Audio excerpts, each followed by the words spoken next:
ஓம் சாந்தி. நாள் முழுவதற்குமான ஏற்பாடு அமிர்த வேலை முதல். திரிகாலதர்ஷி ஆகுங்கள். சதா அமிர்த வேலை முதற்கொண்டு இரவு வரைக்குமான காரியத்தில், அது லௌகீக காரியமாகட்டும் அல்லது அலௌகீக காரியமாகட்டும், எல்லா காரியமும் சகஜமாகவும் வெற்றிகரமாகவும் ஆக வேண்டும் என்றால் அதற்கான எளிய விதியாது? எந்த ஒரு கர்மம் செய்யும் பொழுதும் முதலில் திரிகாலதர்ஷி ஆகி பிறகு அந்த காரியத்தை செய்யுங்கள். ஏனெனில் திரிகாலதர்ஷி ஆகி காரியம் செய்வதால் 3 காலங்களின் ஞானம் புத்தியில் இருப்பதால் எந்த ஒரு செயலும் மேலும் கீழும் ஆகாது. மேலும் ஞானத்தின் பொருளே முன்பின் யோசித்து புரிந்து காரியம் செய்தல்.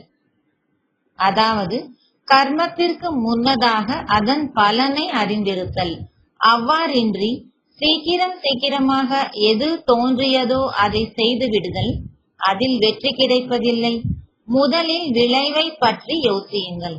பிறகு காரியம் செய்தீர்களானால் சதா சிரேஷ்ட விளைவு வெளிப்படும். சிரேஷ்ட விளைவைத்தான் வெற்றி என்று கூறுவார்கள். அப்படியின்றி மிகவும் பிஸியாக இருந்தேன், எந்த வேலை முன்னால் வந்ததோ அதை செய்ய ஆரம்பித்து விட்டேன், அது கூடாது. பாப் தாதா என்ன ஸ்ரீமத் கொடுத்திருக்கிறார்? உணவு உட்கொள்வதற்கு முன்னதாக போக் வையுங்கள், பின்னால் சாப்பிடுங்கள். போக் வைக்கும் காரியம் செய்யாமல் அவசரமாக சாப்பிட்டு விட்டீர்கள் என்றால் விளைவு என்னவாகும்?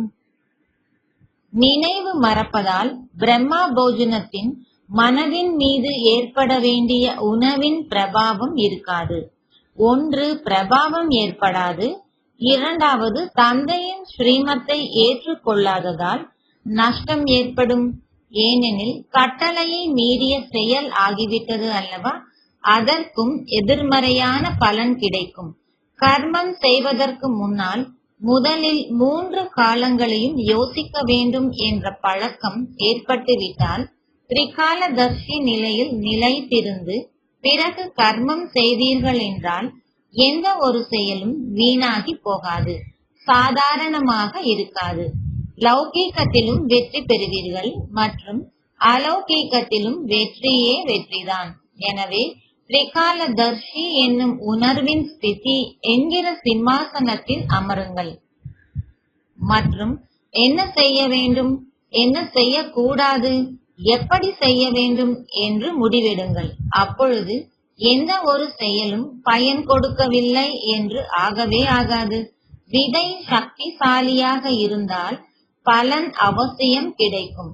ஆனால் அவசரமாக பலவீனமான கர்மம் செய்கிறீர்கள், அப்பொழுது பலனும் கொஞ்சம் நஞ்சம் கிடைக்கிறது.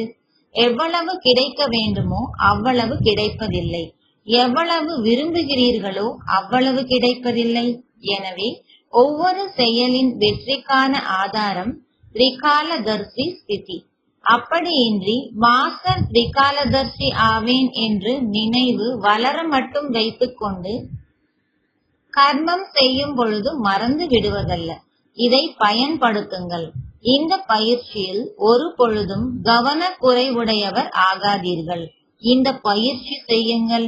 ஏனெனில் 21 பிறவிகளுக்காக சேமிப்பு செய்ய வேண்டும் என்றால் எவ்வளவு கவனம் கொடுக்க வேண்டி வரும்? சிறிது சிந்தித்து பாருங்கள். டென்ஷன் அல்ல, ஆனால் சதா அட்டென்ஷன் கொள்ளுங்கள். கவனக்குறைவினை இப்பொழுது பரிவர்த்தனை செய்யுங்கள்.